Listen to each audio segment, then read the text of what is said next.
We have lots of folks who registered for this, over 100, and so we're going to leave all of the lines muted. But certainly, I want you all to ask as many questions as we have time to answer, and we will try to answer all of them.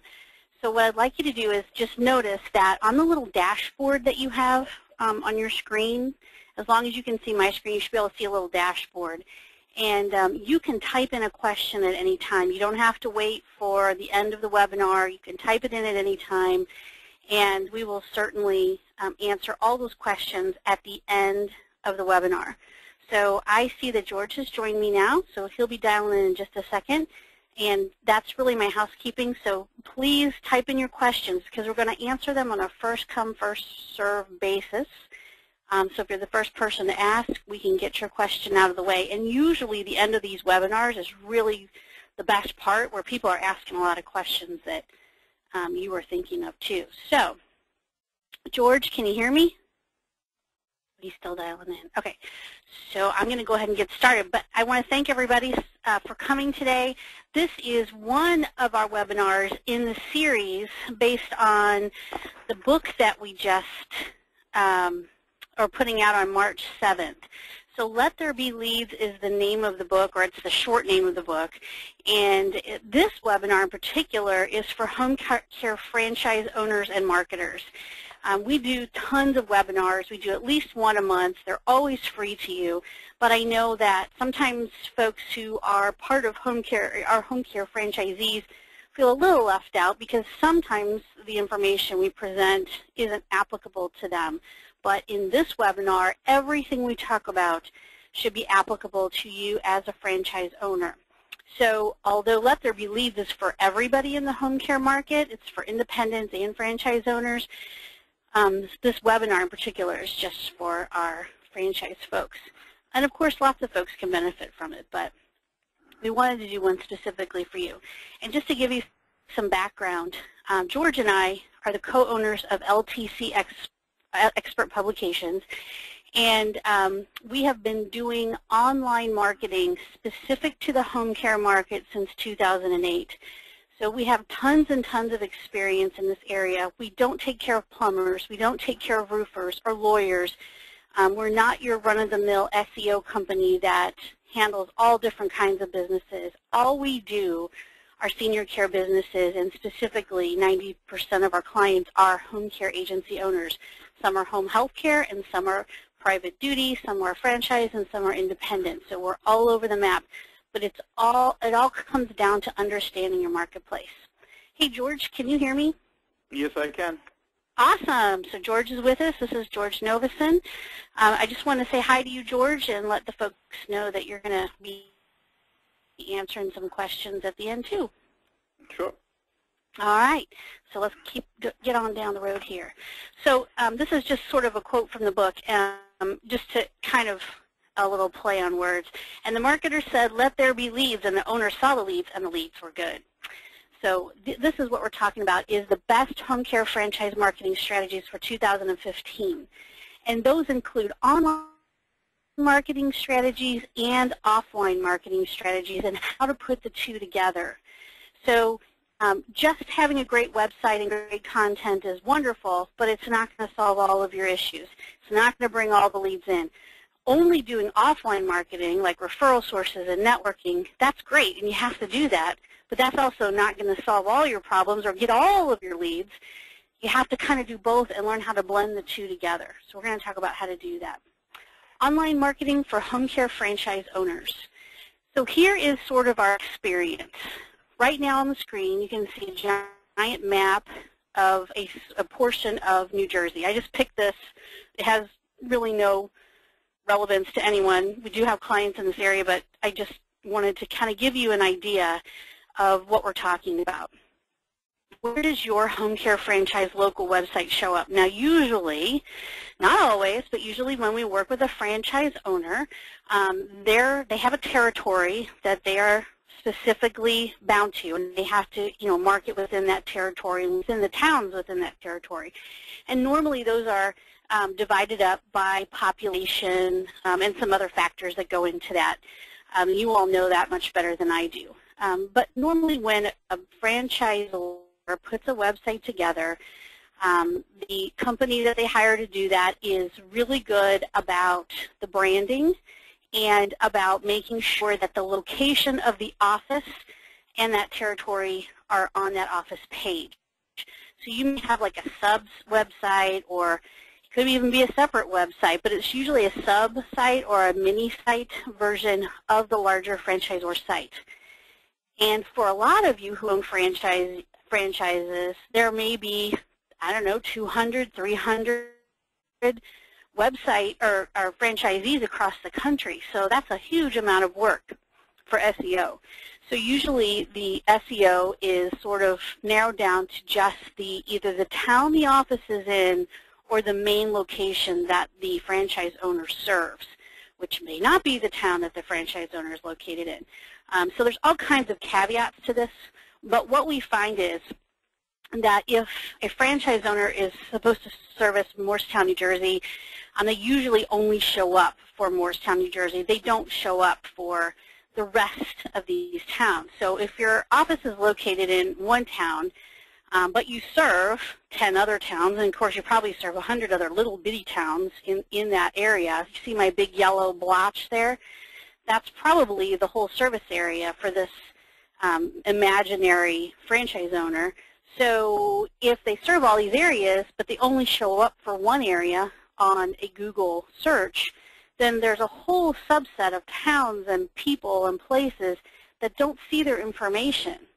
So the object of the game is to work with your website and with the other options that are on the internet to get you more visibility in these other towns that are all around you, not just the town that you're located in. So I hope that makes sense to everybody. Did I explain that right, George? Yes. Right. Okay, good. So these are the kinds of things that we work on, is getting you more exposure and more visibility in the towns all around your main office. So online marketing strategies. Now, of course, for a franchise owner, you already have a website, so you don't really need to worry about that so much. You don't need to have a website created or built. But you do need content, backlinks, social signals, and those are our 3 pillars. Those are the main 3 pillars of online marketing. And those can be kind of complicated and sometimes a little difficult for a home care agency owner to manage all by themselves because you have other things to do. And reviews and newsletters are also part of that. So we're kind of leave the website portion of this out a little bit and focus on the things that we can affect and we can do for franchise owners. So the first thing to understand is that content really is king. And that is never going to change. And it's not just spammy, yucky content. It has to be good quality content, hopefully engaging content. So here's my definition of great content. And this is a definition that is not only for Google, because Google is only going to index great content, only going to pay attention to great content, but it's also a great content for your audience.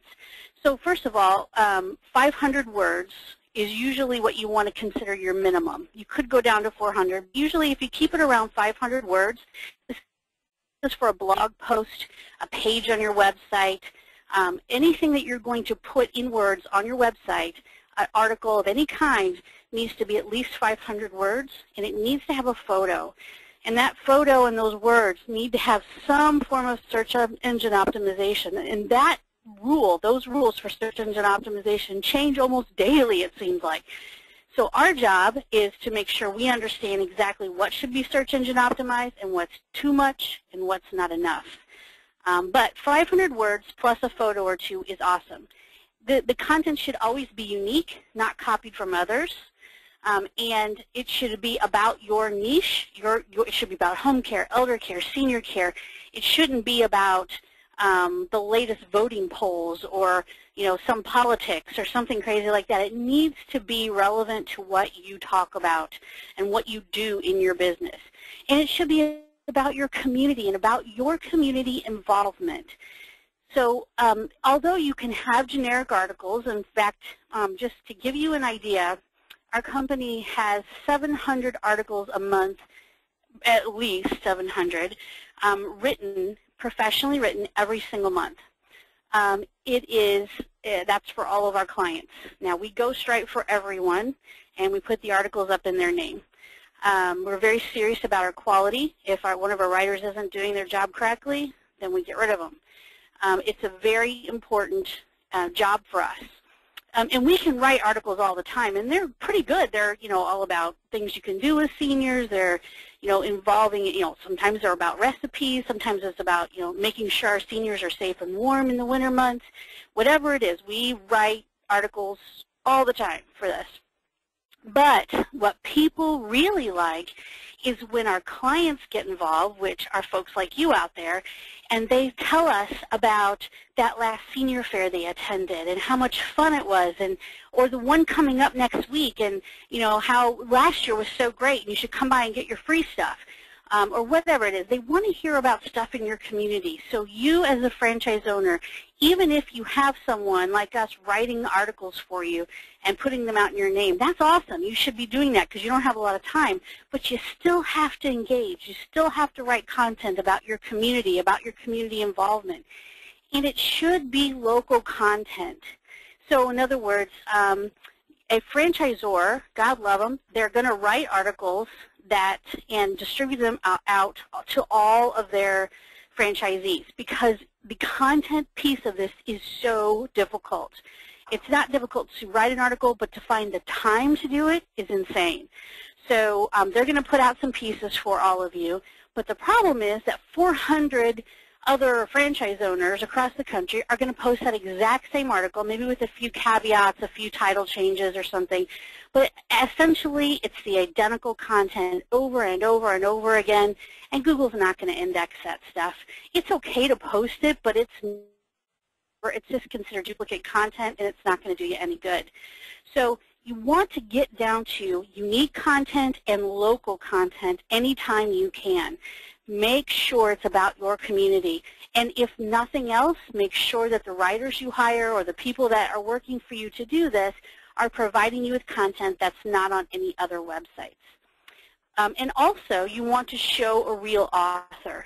So although in the past there's been a program through Google the last 3 years or so called Google Authorship, that program, although it has been demoted, it's still very important to Google that you identify yourself as the author, not just by admin.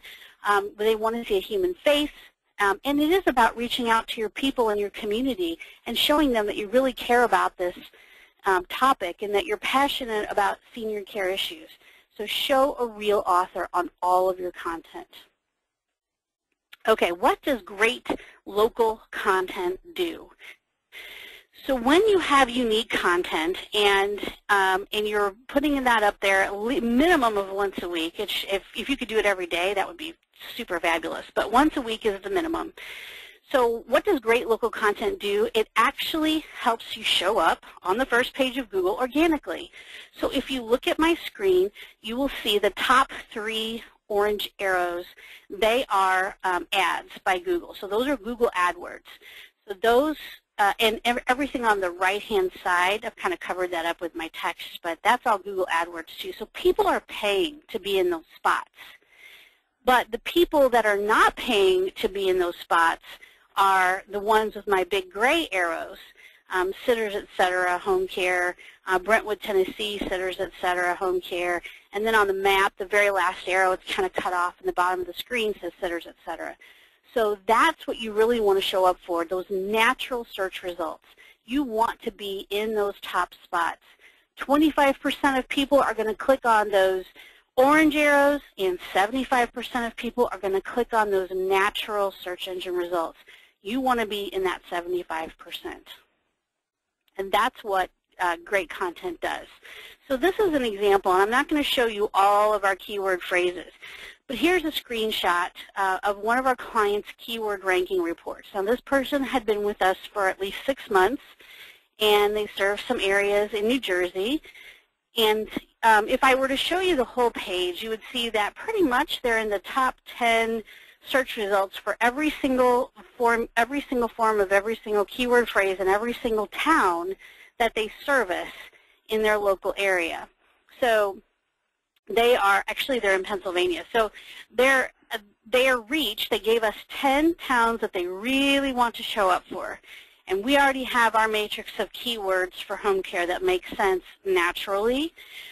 So we combine their towns with our keyword phrases, and we go to work, and we do our blog posting, and we hope that they submit their news every single week. And when that happens, you can see over on the right-hand side of my screen that it says the word Google, and then it says 111111111. And that means that they are #1 on the first page of Google for all of those keyword phrases. And now, even if they were #2 or #3 or #5 or #6, they'd still be on the first page of Google, and that's awesome. So after you've been doing your search engine optimization and you have your content going up on your franchise website, then you will see that for not just your own town that you or your main town or your office location that you're settled in, but for the surrounding areas, you'll start showing up as well. So that's what great content does. So let's talk about backlinks and link building a little bit. And this can get pretty complicated, and it's something that you have to be super, super careful about. And most people that aren't super web savvy or aren't in the business that we're in don't even know what a backlink is. So I'm going to give you this definition from Wikipedia, which isn't long and big, but basically backlinks are also known as incoming links. They're incoming links to your website or your web page. The number of backlinks is one indication of the popularity or importance of your website or your page. Outside of search engine optimization, the backlinks of a web page may be of significant personal, cultural, or semantic interest. They indicate who's paying attention to that page. So if Valerie Van Leuven writes a fabulous article, and let's say the Huffington Post picks it up, and they link from, this is just all completely in the dream world, right? But the Huffington Post picks it up, and they say, oh, that's a great article. We're going to link to that article. So they link to it, and I get a backlink from the Huffington Post, which is, like them or hate them, they're still a big giant website that Google loves. That gives my website tons of authority and value, because Google says if the Huffington Post is linking to her website, she must be doing something right. People like her stuff. So they're going to give my website, in turn, a lot of, hey, how are ya, and yay, and movement in the search engine rankings. So that's what a backlink is. Now, you don't have to get backlinks from the Huffington Post to make this work. You can get backlinks from a lot of other places. So where should backlinks come from? They should come from authority sites. I'll tell you about that. Relevant sites, meaning not, if you're in senior care, your links shouldn't come from dog training websites. From local sites, like if you have a local paper and you get, and they're online, like in St. Louis we have stltoday.com. If I get a backlink from stltoday.com because I was interviewed or something like that, that's great. It doesn't have to be about elder care. The stltoday.com is not about it, but it is local to me, so it's still very relevant. Other reputable sites, trustworthy sites, and then there's something called black hat versus white hat search engine optimization. So black hat search optimization is more along the lines of folks who are trying to game the system. And white hat search engine optimization is all about doing it the right way. So we just wanted to let you know what the difference is. You always want to go toward the white hat SEO. That means you're doing it right. It's more complicated, it's harder to do, but in the long run, Google will appreciate that, and they will reward you for those efforts. So is it difficult and time-consuming to get great backlinks? I will tell you absolutely yes, it is. There's no doubt about that. Is it worth the effort? It absolutely is worth the effort. The better backlinks you get from your website, from another website to yours, the more you'll show up in your local area. Can we hire people to do this for us? Yes, you can hire people to do it for you, but can we just buy 1,000 backlinks, like go on Fiverr.com and get a back, you know, for $5 get somebody to do 1,000 backlinks to your website? No, no, no, no, no, no. And I will tell you this: we've run into folks who have unknowingly, maybe in the last couple of years, they were talked into buying backlinks for their website, and they come to us and say, we're not showing up anywhere on the internet. Can you redo our website? Can you do our website? Can you help our website? Can you? And we run a report, and we have to go in and do a lot of disavowing of bad links. So that means saying, oops, sorry, I didn't mean to do that. I didn't really mean to link to that, or I didn't really want to backlink from that website. And they're penalized by Google for doing that. So don't buy backlinks, ever, ever, ever, ever. No matter how good it sounds, don't do it. So let's talk about authority sites, because I talked about the Huffington Post a moment ago, but that's sort of pie in the sky kind of backlinks. The New York Times, pie in the sky. There's no, maybe you'll get a backlink from them, but it's, not something you have time to spend every waking hour on trying to do. So an authority site, let's talk about what that really means, is a very high-quality site that's respected by knowledgeable people in its industry. It's a website that has content on it that is so good and makes the site so useful that people are actually glad they landed on it and they want to share it with their friends. Authority sites publish trustworthy information and link to other trustworthy places on the web. So I'm going to show you some examples of authority sites. The first one I want to show you is AlzheimersCareDaily.com. Now, just to be completely transparent, we own this website, and we have worked and worked and worked and worked and worked on this website, and it has a very good trust Google has a very good trust in Alzheimer's Care Daily. It has a good, what we call citation flow, meaning it's cited other places, and it has really good social signals, and I'm going to show you what that means in a minute. Lots and lots of folks come to Alzheimer's Care Daily every single day. And in fact, the Facebook page that's associated with Alzheimer's Care Daily is even more popular than the website. So that's one of our biggest authority sites that we have. We also have ones like Senior Care Stress, SeniorSafetyIssues.com, LiveAndCareForSeniors.com, Help for Aging Veterans, another one of our extremely popular sites. It shows up lots and lots of places. It's a beautiful website. It's all about helping aging veterans find help with the getting home care through the aid and attendance pension benefit, and just giving them general information about how to do that. It's really very dedicated to the senior population. And here's one that should be near and dear to all of your hearts, and that's ReduceHospitalReadmissionRates.com. This is mainly for professionals. It's not necessarily for consumers. It's okay if they come here, but really talk a lot about reducing hospital readmission rates, how home care can help, and this site's really taken off. And there are a lot of folks who see this site, a lot of hospitals actually that go to that site too. And then Home Care Daily. This is really interesting because this started out kind of as just a regular run-of-the-mill blog about news and information, and we weren't sure where we were going to go with this, but over the course of the last 2 years, Google has recognized this site as a news site.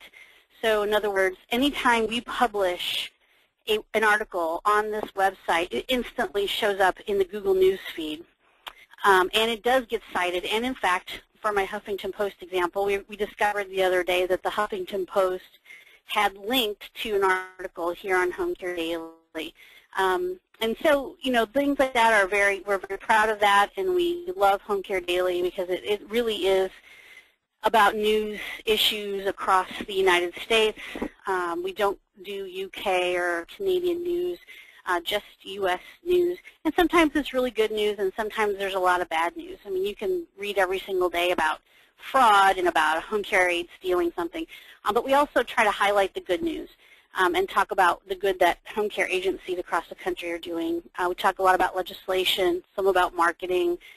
So this is a really good place. If you have never been here, go to homecaredaily.com. And if you sign up, if you see on the right-hand side it says the Home Care Daily Survival Guide, you can subscribe right there. It's just a weekly newsletter. I think right now it comes out on Fridays. And it kind of is a recap of everything that's been on the site, plus whatever else we have coming up, like this webinar, things like that are on there. So I would encourage you to go there and check that out. If you have a press release or you have some news that's pertinent to the home care industry, that even if it's just regional or local about you and you'd like to submit it to us, we are happy to have it and happy to let you submit that. Anybody can do it. Here's the caveat, though. It has to be unique to this website. We do not accept press releases that have been put on 500 other websites or have already gone through PR news. This has to be unique to us. So you may have to change it around and make it unique so that we can publish it on the site. We do run everything that goes on the site through Copyscape, so we know that it's at least 75% of it has to be unique for us to print it. And everything we post on here is unique to us. But that's something to do. So these are all examples of authority sites for the home care industry. And those are the kinds of sites that you can write articles for and get backlinks on. So when we have a client that's taking advantage of our full program, we make sure that they have articles on all of these websites, and we go ahead and make sure they link back to whatever website we're referring to for their local area. The other thing is that anybody can actually submit an article to these sites. They just have to be unique, and they have to be relevant to the website. So we allow that at any time. Social signals, let's talk about what that means. But remember, if you have questions, you're going to want to go ahead and type them into your little dashboard, because at the end I'm going to take a bunch of questions, and we'll read through them and try to get through as many as we can. But social signals are the next topic, so if you have a question about anything I've talked about so far, be sure to write it in there. Social signals are important. They come from all of your social media accounts. So the most important social media accounts for home care right now are number 1 and number 2, LinkedIn and Facebook. I would not say that to a plumber or roofer or maybe even a lawyer, but I will say to you that LinkedIn and Facebook are your top two social media accounts that you should be concentrating on.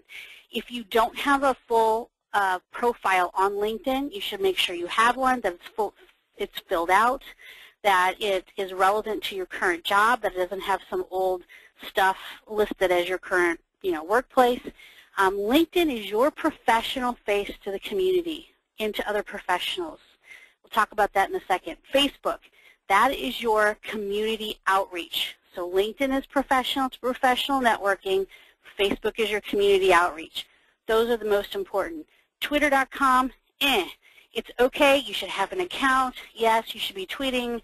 We do that for our clients. They never touch Twitter, and we don't even worry about it simply because it's great for backlinks. It's great to have an account, but chances are you're never going to get a client in 140 characters or less.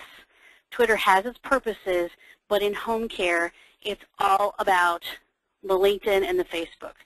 Because professional to professional networking is important, but on Facebook, we have lots of seniors, lots of adult children of aging parents engaging on Facebook, but they're probably never going to get on Twitter, chances are. So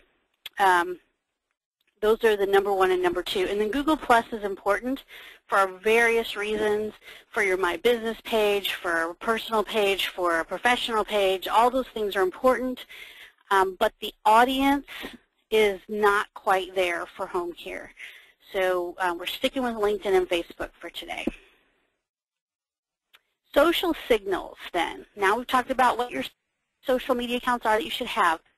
Social signals are a combination of likes and shares and retweets and +1s regarding the content you're sharing from your website to your social media accounts. So when people engage, they say, I like that, or I'm going to share that. Google knows that, and they take account of all of that. So I'm just going to show you a couple of different kinds of social signals. Now, Twitter's one that I told you not to worry about so much, but I'm just giving you this example. This is Alzheimer's Care Daily on Twitter, and this is just sort of a graph of the engagement rate. We don't have that many followers yet, but on here anyway. But we had 2.9K impressions over a 28-day period, and we had a 2.9% engagement rate. We had 31 people clicked on our links. We had 26 people who retweeted our stuff.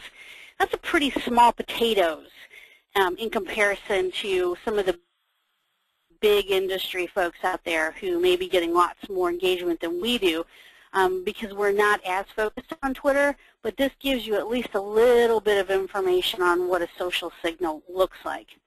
Now this is the one I really want to show you. This is Alzheimer's Care Daily. Now this could be your Facebook page. You probably don't need this many fans, but you should be focusing your attention on your local community with Facebook. And when you do, like for instance, the day I took this screenshot, you can see there were 9,354 total page likes. I think we're up to closer to 10,000 now. I don't know, 9,500, 9,700, something like that. And so that's right here in the upper, kind of sort of middle upper left-hand side here. And you can see that because we have 9,000 page likes, our post reach was 14,495 people. And then, just so you can see the engagement, 1,368 people engaged in our Facebook page. They liked it, so 1,166 people liked our stuff. We had 27 comments, 414 shares, so that means they saw something they liked on Facebook and they shared it on their own page. And 1,745 people clicked on one of our posts on our Facebook page. So that means they went right back to the Alzheimer's Care Daily site to read more about what we published. So the interesting thing is, the biggest referrer to Alzheimer's Care Daily is not Google, it's Facebook. That is the website that gives us the most traffic. Facebook does it. We have 9,000 people who like us. Now, if you looked at the Alzheimer's Association, they probably have, a million people that like them. We don't need that much traffic. I mean, it would be great, but I'm not going to worry about it that much. And if you're like, say, in Houston, Texas, you don't need necessarily 9,000 people to like your Facebook page. That would be awesome. But in the Houston area, you only need some small percentage of people to engage with you on Facebook that are in Houston in order to get the word out about your business. So let's say you had 2,000 people in the city of Houston who liked your Facebook business page. Every time they like one of your posts, every time they share one of your posts, all of their friends are going to see it, and all their friends are going to see it. So when you have engaging content, when you have those articles that are going on out there, when you have that stuff that really is interesting to people who are in the market for elder care or senior care services because they have an issue, they're going to share your stuff, they're going to relate to your stuff, they're going to want to share it, and that brings people back to your website. So it's a roundabout way of getting a return on your investment of time, energy, content. But the more likes you have, the more fans you have, the better off you're going to be. You're going to have a lot more folks that are talking about your brand business. So content is what makes this all generate. Okay, reviews and testimonials. Let's talk about reviews and testimonials. I'm going to talk to you about the do's and the don'ts of reviews and testimonials. We get a lot of questions about what should my business be doing. Should I have everybody go leave me a review on my Google Places, which is now called Google My Business page? Should I have them go to Yelp, Foursquare? Where should I have them go? Here's the scoop on that. It's almost everybody, you have to have a Google My Business page. You have to. If you want to show up in the top 7 or in the map listings, there are only 7 spots on the first page of Google, so you really do need to have a Google My Business listing. There's really kind of no way around that. Google has played that game well. But you don't have to advertise it for reviews necessarily. There are a couple of things you have to know.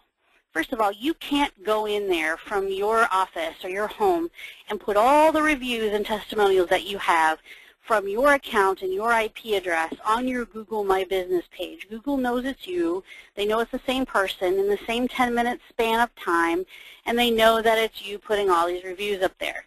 So they will penalize you for doing that. So don't go in and do that. And the other piece that I would tell you is this. and the same applies to Yelp as well, by the way, and probably Foursquare. It's okay to ask someone who you know is web savvy and who you know is really a fan of your services to leave you a kind set of words on Google Places or your My Business page. Most adult children of aging parents are not going to do that. Number one, because they're very private about their issues, and number two, because they have to have an account. They have to log in, they have to leave the review, they have to figure out all those hoops they have to jump through in order to do it. So it's very unlikely that you're going to get tons and tons of reviews on any of these services.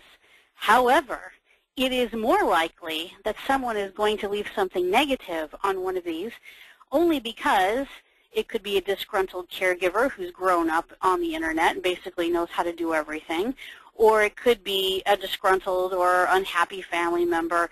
And the problem there is not so much that you leave a rebuttal or a response to those negative comments and reviews, but they'll never be taken down. So they're always going to show up. They're always going to be there. And, you know, if you are a steakhouse, a big famous steakhouse in Chicago, let's say, you have thousands of reviews. So the few bad ones that you get are going to be covered up by hundreds and hundreds of other fabulous reviews. So you don't have to worry so much about the percentage of small negative, you know, people having a bad day kind of stuff. But in home care, you may get 40, that's even thinking outside of the box, get 40 reviews in the lifetime of your business, unless you're super pushing it every single day, which I doubt you have time for. So if you get one negative review out of 40, or maybe 2 negative reviews, even if they're not true, even if they're just a disgruntled employee, you're done. And people are going to look at the top 7 listings on the homepage for Home Care Chicago, and they're going to see that you have 3 stars, and so down the, 2 down from you has 5 stars. Who do you think they're going to pick? So it's really important that you play your cards right when it comes to Google Places, Yelp, and Foursquare. Google Places, Yelp, and Foursquare are nice for the backlinks, but don't ever advertise it. So in other words, I see people, home care agency owners and marketers, who put in their signature line, be sure to leave us a great review on Google, and they leave the, the URL to their Google business. Don't do that, because if you're in an email tiff with a family member or a caregiver, and every single time you reply, your signature line has that link in it, eventually that person is going to click on that link, go straight to your Google business page and say, these people are horrible. So don't put that in your signature line. Don't put a link to it. Don't put an icon for it. Take all that junk out of your email signature. No, no, no. Just leave it. If you have stuff on there, great, but don't pick and choose who you ask to go there, because it can be detrimental. Angie's List, I am pretty much a fan of Angie's List for a lot of reasons, and so I would recommend Angie's List if you have good ratings. They do have a free listing, by the way. You don't, of course, they'll bug you to death to make it a paid listing, but they do have a free listing option, which is really nice. Better Business Bureau, if you know you have an A+ rating, if you're not afraid of the Better Business Bureau, if you are okay with it, then by all means. And also put your badge on the homepage of your website. Everybody knows what Better Business Bureau is, and most people understand what Angie's List is. Care.com and Caring.com, I get mixed reviews from home care agency owners about this, because frankly, on like Care.com, you're competing with private caregivers who just put their stuff up, just like if I have 3 8-year-olds, I have triplets that are 8, and if I want to go find a babysitter, I could go to Care.com and find one. So the same holds true for elder care.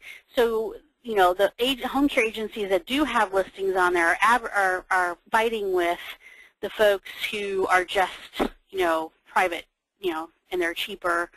So I don't know if Care.com is a really good option. Caring.com, and plus your on both of these, they're not horrible to be on, but On both of these, you also are listed right along with all your competitors. So it may or may not be a great idea.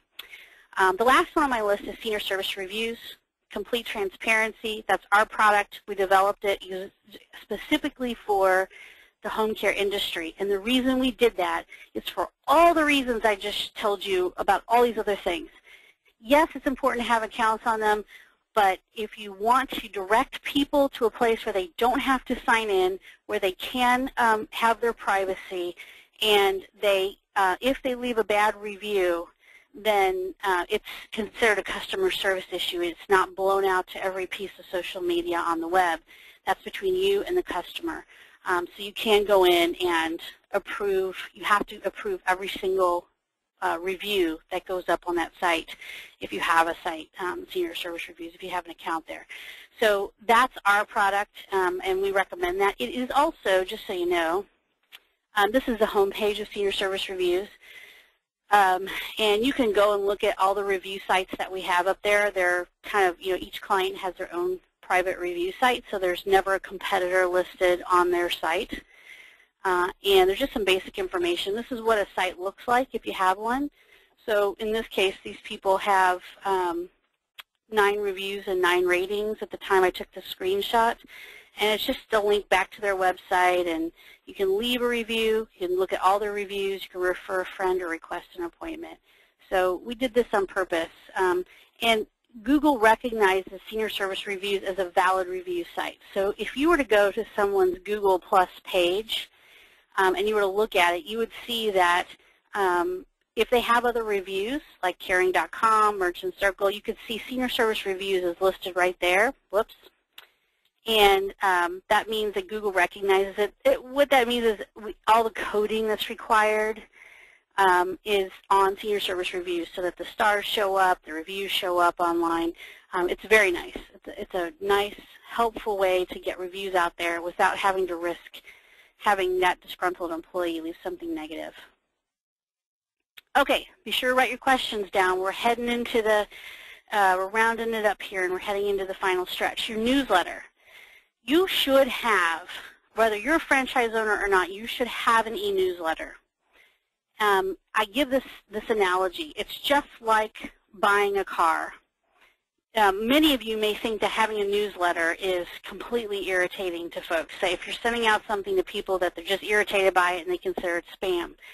But let me tell you, if they're in the market for elder care because they have an aging parent who's having issues at home, then chances are they're paying a whole lot of attention to the newsletter that's coming to them from you each month. And it is in your best interest to make sure your referral sources and all of the connections that you have in your community are receiving the newsletter. Not everybody's going to care about it. Not everybody's going to read it. But I guarantee you that the day mom falls and breaks her hip, that person who just received your newsletter is going to hit reply, and they're going to say, you know what, it's time. I need some help. I know we talked about this 6 months ago, but mom fell and broke her hip. She's discharging from rehab next week. We got to set something up. She can't be by herself anymore.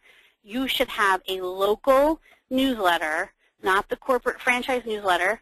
Those are awesome, but they're not local. They don't have local news. They don't have that information about your senior fair in it. They don't have all those local flavors to it that the people in your area really relate to. So you want to make sure that you have an e-newsletter that goes out. It can go out 1 time per month. It should be automated. We automate all of ours. They go out automatically. They're an accumulation of the blog posts that are on the person's website. So you can see on the screen here under Contents, it says Home Care Services in Port Salerno, Florida, ways to help with bathing and Alzheimer's patient. Elderly care in Stuart, Florida, how does loneliness affect the elderly? Those kinds of things are resonating to the folks in the service area of this provider. And it's unique to him, and it's his newsletter, and he can put on there anything he wants. And if it's in his blog, boom, it goes straight to his newsletter. These are all blog posts. And when someone clicks on one of these, it takes them right back to his website. So they're never being taken away from the website or the fact that this home care agency is local to them. It's always a reminder. It's just if you're in the market to buy a car. If you're in the market to buy a car, you notice all the ads on TV, you notice the ads in the paper, you notice the ads online, you're looking for stuff, you hear the ads on the radio. If you're not in the market to buy a car, all of that information kind of just whizzes by your brain because you could care less. But the moment you know that you're in the market to buy a new car, suddenly you start paying attention to those ads. And it's exactly the way it is with elder care. When someone is having an elder care issue or you have a referral source who's looking for someone to refer a client to, all of a sudden this newsletter becomes very important to them. So please have a monthly newsletter. A monthly newsletter helps you avoid follow-up failure. So all those connections that you've made over time, put them on your e-newsletter list, and at least once a month, if you're not having time to do any other kind of follow-up, at least you know they're getting your newsletter. It should be automated. It should go out to everyone. Your analytics on your website, your traffic goes way up, and the communication goes way up. People start to call. They hit reply. They want to talk to somebody. It may be 6 months ago that they actually called you, and now all of a sudden they're ready. Okay, so offline marketing. Offline marketing includes in-person networking, print ads, sponsorship, radio, and TV ads. We're not going to go through all of that because there's not enough time. But the rule of thumb to remember is that every offline event is an online announcement, and every connection with an email address should be added to your newsletter list, and every contact should be sent follow-up emails. Every radio ad can be used as an MP3 if you're doing that. Every TV ad can be used as a video on your blog or YouTube if you're doing that. And every print ad can be used as content. So put your referral source or marketing partner on your website. Now that's a new concept. I've talked about it before, so we're going to talk about what that looks like. And I'm going to go through this quick, and then we're going to take questions. So be sure and type your questions in because we're almost done here, and then George and I are going to take questions. Okay, so Jane is a home care agency owner or marketer, and she has many connections in her local community, but there are about 10 or 15 people or organizations that she would love to get referrals from. So this is how she's going to combine her online marketing with her offline marketing. She selects three local places that are not competitive with her to start with, and she's going to get an appointment with these folks. She selects a local assisted living facility, a local rehab or SNF, and a local hospice. Jane sends each key decision maker or her best contact for that facility an email and then follows up with a phone call, and here's what she says.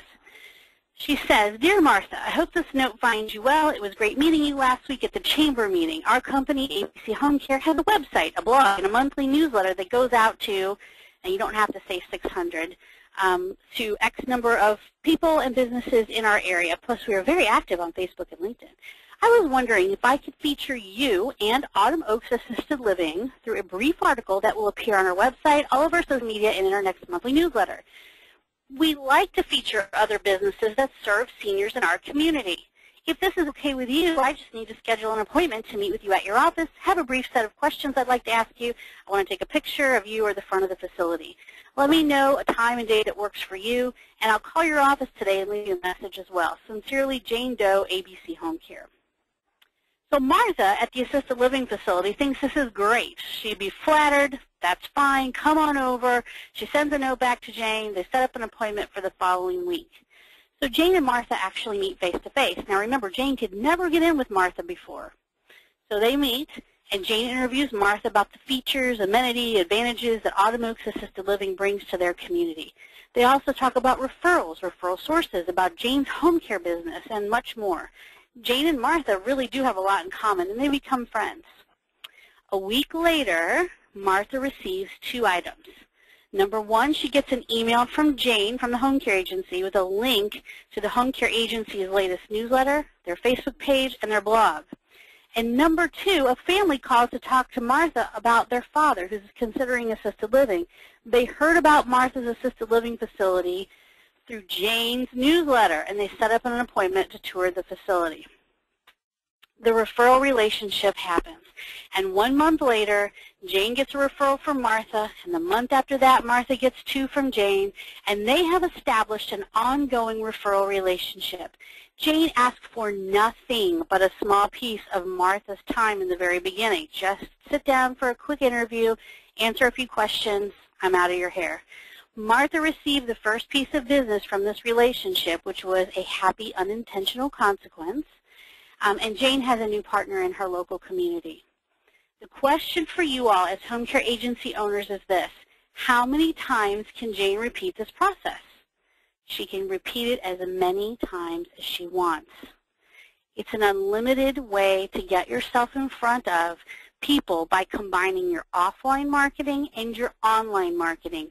Use your website to your advantage. Use your Facebook account. Use your LinkedIn account. Use your newsletter to your advantage. Okay, so if you need help, and then here's our commercial, work with the home care experts.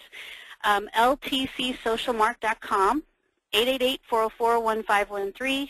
Email George at ltcep.com, and he will give you pricing and information and a smart conversation about your real needs versus your budget versus doing nothing at all.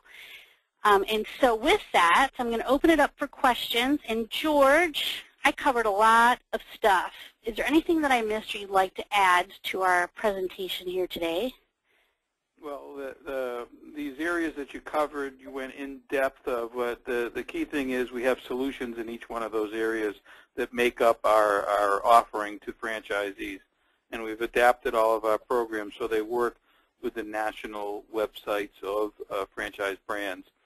So that's how this stuff all ties together. Yep, absolutely. And so anybody else have questions? I do have a few I'm going to talk about, but does anybody have questions? It could be about networking your local community. It could be about your online presence, about how to get content, anything at all. Just go ahead and type them in, and I will answer them as they come through. This first person has a question about backlinks. I host a podcast of my radio show. I send my guests the link to the file on my website. They post it on their website. Does this count as a good backlink? It could, Nicole. That's a great idea. So you have a bunch of podcasts that are hosted on your website, and the person that you interview puts the link to it on their website. So yeah, they're linking back to your website. That could be a very good backlink. If they have a reputable site, that's awesome. If they put it on their homepage, that's even more awesome. If they bury it, it's a little less awesome. So it just depends on where it is, but that's a great strategy. Have a podcast, interview people, and have them put the link from your website, the file on your website, to on their website, links back to your website. Awesome. You know, another way you could do that is create a blog post about every single show you do, and just give them the link to the whole blog post. So people have to click on the link, and then inside that blog post, there's the audio file that they can listen to. So that's even better. Yes, absolutely. Good idea. Don't forget, folks, to type your questions in. We just have a few minutes left. How can you determine the authority of a site? Is there a Google tool? Well, in order to determine if a website is a good authority, I use a tool called Majestic. It's at majestic.com. There's really not a Google tool you can use. There used to be something Google would do, give each website called PageRank, and that's no longer viable. They haven't updated PageRank in over a year, and they probably never will again. So we don't use PageRank anymore. What we use is what I use is Trust Flow and Citation Flow through Majestic. Moz.com also has domain authority, but sometimes I find that to be a bit outdated. So if you look up Trust Flow and Citation Flow, those are the two metrics that I use to determine if a website is a good, it would be a great one to get a backlink from. What is the best free mailing list or newsletter software tools? We use MailChimp.com, but they are very, very picky. They do a free account at a lower level, like 500 emails or less, but they are very picky about the emails you upload, especially when you have a free account. So if you upload a list of a bunch of bungled up emails that could be old, and they'll suspend your account in a heartbeat. So you have to be very careful about how many emails you upload and that they are good quality. If you can't get past MailChimp's security features, which are super tight, you can use one one called Campaign Monitor. And sometimes we have to transition our clients over to Campaign Monitor if they have big lists. And it usually runs about $8 a month for that. So it's pretty cheap still, but it does the trick. Let's see, Constant Contact is not an option. It's not automated, so we don't use that, and it's expensive. I've been working with Care.com and Caring.com, and I find them very unuseful. How do I know what company to work with that will bring me more business? Well, Nandy, if you are looking for leads, just straight out leads, and not a complete solution, which is more cost effective, then you're probably going to want to buy leads from someone out there on the market. And there are lots of places you can buy home care leads. Care.com and Caring.com, I mean, they serve a small purpose, but they're never going to be able to funnel you enough business to keep your doors open. So you have to have lots and lots and lots of avenues to work with, and I certainly wouldn't pay a whole lot of money to either one of them. Having a listing and maybe a low-level paid listing is great, but there are definitely places where you can buy leads if you want to, and try those out. Does anybody else have a question about franchises, about marketing, about content, anything else? Because if not, then that was my last question, and they were all good ones. Okay. Well, if no one else has any questions, then George, I think we're going to wrap this up today. And thank you all for attending. If you want to work with us or you want to know more about what we do, go to ltcsocialmark.com, go to our website, or call us at 888-404-1513, or you can email George directly at george@ltcep.com. So that's it for now. Thanks, everybody, and we'll talk to you again next month. Bye, George.